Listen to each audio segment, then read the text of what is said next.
Napoléon Bonaparte, et l'Europe n'a jamais pardonné l'humiliation subie.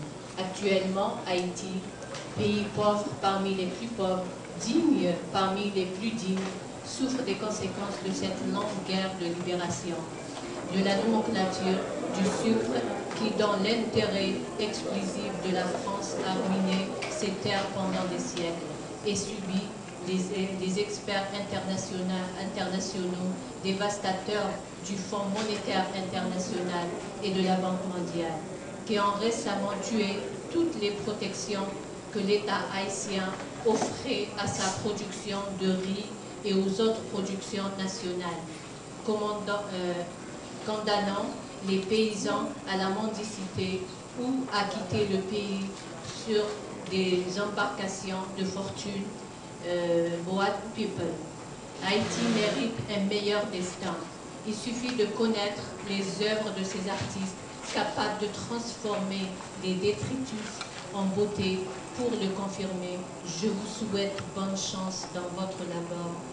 Cordialement, Eduardo Galeano.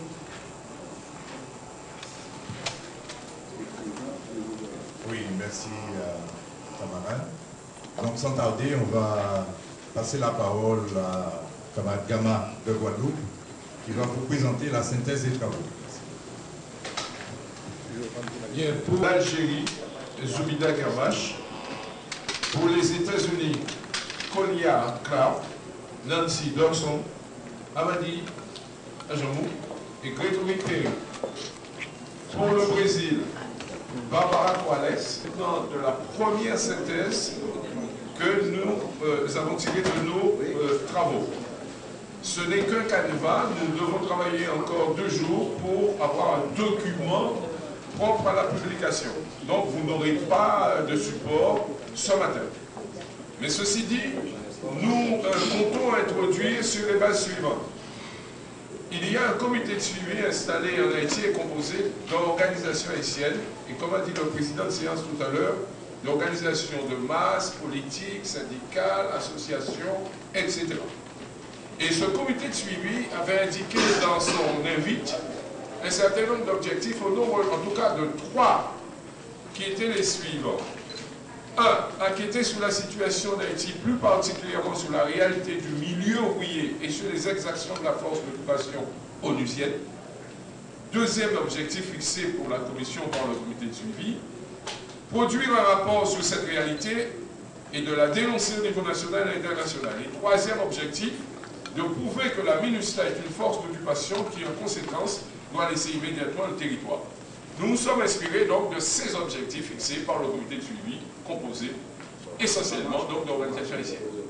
Alors, à partir de cette idée, nous avons procédé de la façon suivante. Nous avons fait d'abord le point sur les sources. Qu'est-ce que le comité de suivi nous a proposé comme source? Et nous avons observé qu'il y avait donc des individus de tous âges, de toutes conditions, de tous sexes, qu'il y avait des associations et organisations syndicales politiques, des journaux, notamment Haïti Liberté, le Nouvelliste, des photographies, des rapports les plus divers, et puis aussi l'accord entre l'ONU et le gouvernement haïtien concernant le statut de l'opération des Nations Unies en Haïti, signé le 9 juillet 2004. Nous avions également en support comme source le rapport de la délégation de la commission avec le commandant militaire de la MINUSTAH en Haïti, accompagné de ses conseillers. Donc c'était le major Floriano Texoto Veraneto, commandant en chef des forces militaires de la MINUSTAH en Haïti, accompagné de ce commandant en second colonel Toro, et puis de son conseiller aux affaires politiques, Gérard Le Chevalier. Notre délégation a rencontré donc ces personnalités hier après-midi. Et donc, c'était là aussi un élément en support à nos sources.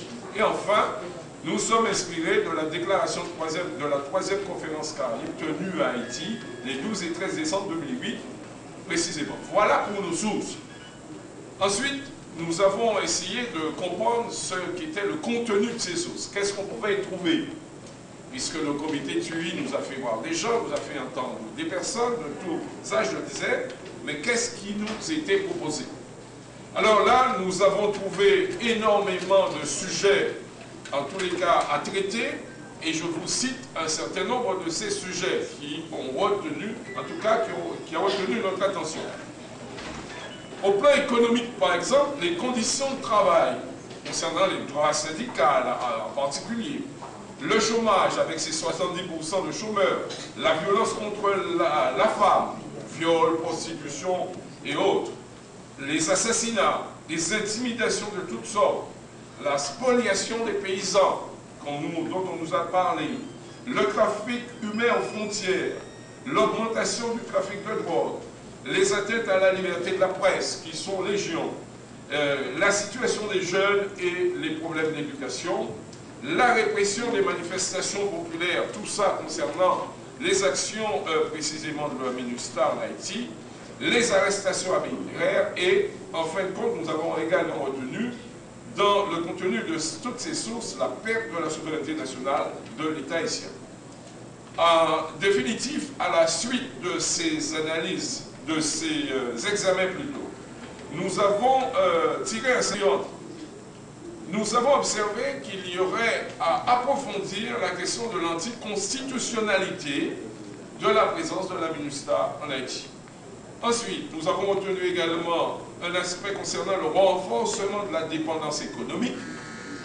Ensuite, le renforcement du déséquilibre économique avec les privatisations, les mises en friche industrielles ou agricoles, le démantèlement de l'État haïtien, la déstabilisation du tissu social avec comme conséquence toutes les déviances dont on nous a parlé, l'absence de politique éducative et culturelle et qui laisse la jeunesse mais complètement démunie.